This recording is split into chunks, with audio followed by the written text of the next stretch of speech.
So here's our assignment for math for Thursday, September 10th. Now, we are still reviewing some addition and subtraction and some multiplication. Remember that product means multiplication, means multiplying, because product means the answer to a multiplication problem. So you're going to line up these numbers and multiply them. After you do your review exercises and your speed drills, we're going to start our first day of division. Now, for most of you, division may be a review because in 4th grade you do some long division.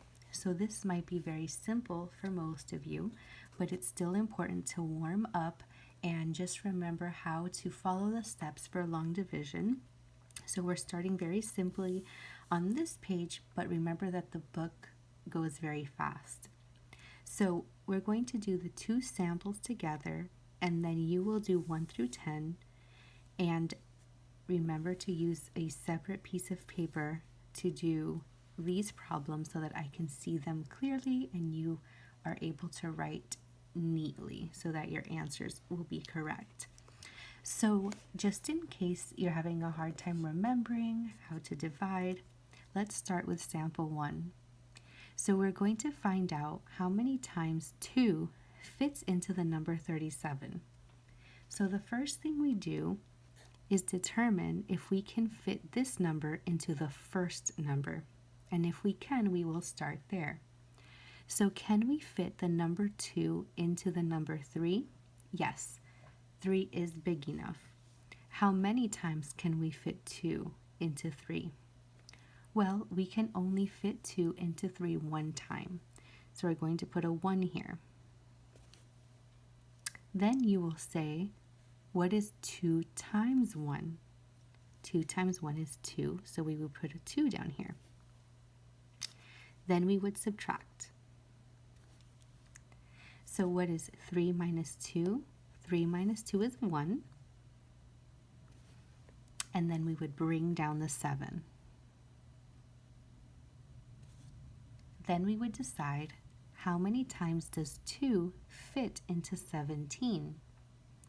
Well, 2 times 8 is 16, and that's very close to 17.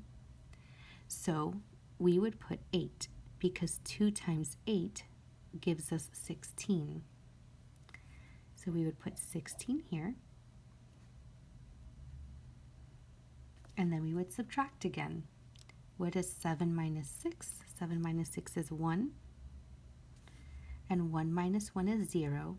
So that means we have a remainder 1. So our answer would be 18, remainder 1. Now this may be review or it may be brand new. If it is brand new, I want you guys to practice today and tomorrow you will have a similar worksheet. We want to make sure that we get these down before we add a third number. Let's do our second sample together. So, again, starting from step 1, can we fit 4 into 3, our first number? No, 3 is too small. So we're going to have to combine the first number and the second number, 37. Can 4 fit into 37? Yes. How many times can 4 fit into 37 without going over? So if I were to think about my multiplication table, I would find out that 4 times 9 gives me 36. And that is the closest number to 37 that can fit 4 into. So I would write 9 on top of the 7. Remember not to write it on top of the 3 because we could not fit 4 into 3. 4 times 9 is 36, as we said. And then we would subtract 37 minus 36. 7 minus 6 is 1. 3 minus 3 is nothing. So we would have a remainder 1. That means that 4 fits into 37 9 times with remainder 1. You will continue following these steps for numbers 1 through 10. Remember that for numbers 7, 8, 9, and 10, the easiest way to solve them is to put them in this form. So for 66 divided by 5, you would write it like this on your separate piece of paper. This paper is too small to do long division. So 97 divided by 4, you would do this.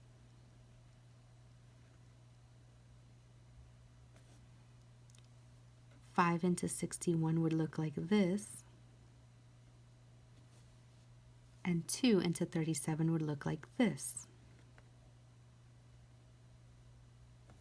Because all of these are different ways to write division symbols, but the easiest way to do long division is this. So use this format for all of your division problems. And our language assignment for Thursday, page 23, is a little bit more fun. It's called On the Attack for Correct Verbs. It says, have you ever said any of the words on the left? You will be surprised to learn that most of these are not even words. They are all errors. See if you know the correct forms. So, over here, there are a list of words that sometimes you may use and not realize that they're wrong. But it gives you the correct version next to it. So here are the wrong and correct versions. You would not say the word attacked when you're talking about the word attack in the past. You would say attacked. You do not say brung like I brung in the groceries. That's actually not a word. You would say brought. You would not say busted like the balloon busted. You would say burst. You do not say clumb like I clumb a ladder. You would say climbed. Not drowned, but drowned. Not ate. Not eaten, you would say eaten. Not growed, but grew. Not snuck. This one I was actually surprised the first time I learned. You do not say I snuck out. You say I sneaked out, actually. Not I stole, but I stole. Not throwed, but threw. Not thunk, but thought. So, to show your mastery of the verb forms you've learned, in the blank, you're going to write the correct form of the verb given at the end of the sentence. So, this one should be a little easier than the verb forms we've been doing. So, for every single sentence, you're going to have a word in parentheses next to it. So, you're going to fill in the best version of this word so that the sentence makes sense. So for number 1, it says, the bear had blank the rabbit. And the word you need to use is attack. So would you write the bear had attacked the rabbit? No. You would write the bear attacked the rabbit, and it gives you that example up here. Not all of them have the examples up here. Some of them do. Let's do number 2 just in case. A leaf had blank from the tree, and we need to modify the word fall. So, what do we say? A leaf had fell from the tree? No. You can say a leaf fell from the tree, but when you have had, the past participle, you would say a leaf had fallen from the tree. So you're going to continue from 3 to 12 using this word in the parentheses and write the correct version in the blank. And for spelling for Thursday, on page 11, we're going to be learning about analogies. And I'm going to help a little bit more on this page because analogies are usually a new concept that we learn in 5th grade. So I'm going to first explain to you what analogy means. An analogy is made up of two word pairs. Both pairs of words have the same kind of relationship. And then it says to choose the best word for each analogy and write it on the line. So analogies can be a little tricky. So what we have to find out first is how the first two bold words relate to each other. What does ground mean to a stalagmite? Once we know that, we can then determine what word would match with ceiling. And I'm going to do quite a few of these with you. So for number 1, it says the ground is to stalagmites as ceiling is to blank. So if you were good about looking up your words in the back of the book and finding out what the meanings are of stalagmites, then you would know that stalagmites are found in caves on the ground. So we know that stalagmites relate to the ground because they are on the ground. So that means that we have to find a word that matches with ceiling. What can we find on the ceiling just like we find stalagmites on the ground? So again, if you were good about looking up your words in the back of the book, you would know that in the ceiling of caves, you would find stalactites. So just like the word stalagmites relates to the ground, that means the word stalactites relates to the ceiling. So you would write stalactites here. At first it can be tricky, but then it gets a lot easier. So for number 2, how do the words students and pupils relate to each other? Well, students means the same as pupils. So when we go to our next word, pillars, that means we need to find a word that means the same as pillars, because it needs to have the same relationship as these two words. So if students are pupils, pillars are also what? So we're going to find a word that also means pillars. And again, if you've been looking in the back of your book for meanings, you will find that the word pillars can also be called columns. So that means that pillars is to columns.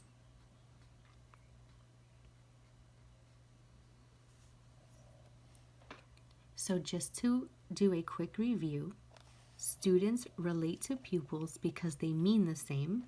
Pillars relate to columns because they mean the same or almost the same. So let's see. For number 3, we have beagle is to dog as umbrella is to blank. Now, how does beagle relate to dog? Well, we know that a beagle is a kind of dog. So let's find out which word umbrella can be a kind of. So let's take a look at our words starting from the first one down. And we notice that the word shield is there, and shield protects something from something else. But it is a kind of shield. So if we have that a beagle is a kind of dog, well, an umbrella shields us from rain. An umbrella is a kind of shield. So we would write in shield.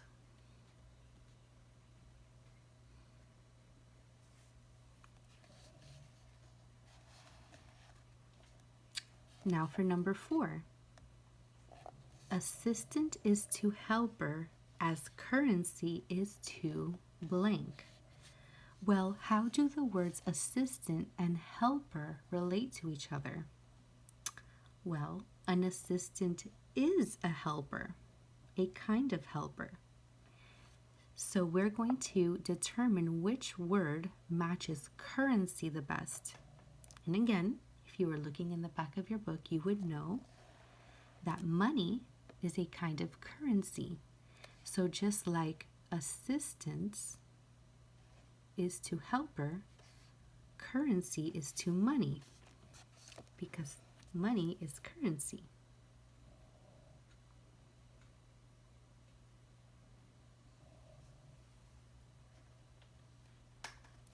So after these 4 examples, I'm going to go ahead and have you guys try your best to fill in numbers 5 through 10. Just remember to decide how the first 2 relate to each other. How do they match? Then that will help you determine how this word would match to another word. Remember to try your best, and if I notice that you get any incorrect, I will have you correct them. But if you look in the back of your book for meanings, you will have a much easier time. For numbers 11 and 12, you're going to just divide the syllables between the double consonants, and we've done this before. So you're going to find the double consonants in the middle of the word. You're going to divide them in half, write each half, and then the full word here. And it does it here kind of, except these are divided into 3. And here you're only going to write the word. So you're going to actually just copy this word without the divisions and write them neatly here. These exercises help you to remember the spelling better. And here you're going to divide the compound word into 2 small words. So you're going to divide these in between the 2 words. Compound words have 2 words in one. So you'll write each word here and then the full word again here.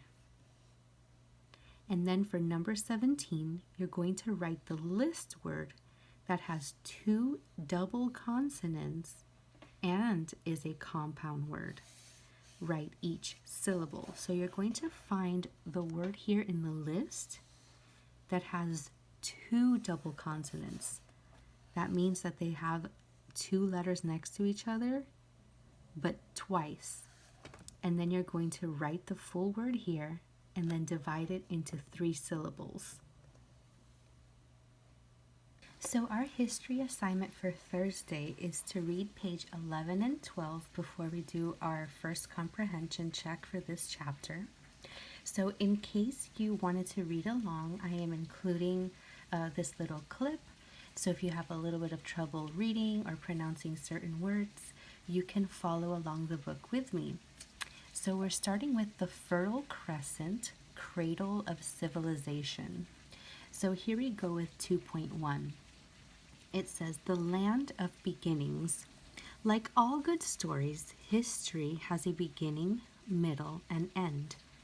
What we learn about the beginning of history helps us to understand why the middle of history is the way it is and what the end of history will be. To begin history's story, we must go back in time to the creation of man in the Garden of Eden. We must go to a long, curved strip of land in Asia known for its rich soil and historic past. The combination of its fertile soil and its crescent shape, like a moon, gave the area its name, the Fertile Crescent. Because Earth's earliest people in the Fertile Crescent lived in the Fertile Crescent, it is often called the cradle of civilization. The 2 rivers. The 2 rivers in the Fertile Crescent have been known to man from the earliest pages of history. They are the Tigris and the Euphrates. These rivers begin high in the mountains of modern Turkey and Armenia, where melting snows flow down in streams. The name Tigris means arrow. This river runs a straight course just as an arrow does when it is shot from a bow. Euphrates means that which makes fruitful. This winding river brings much water to the thirsty lands around it. As rivers flow down the mountains to the south, they pick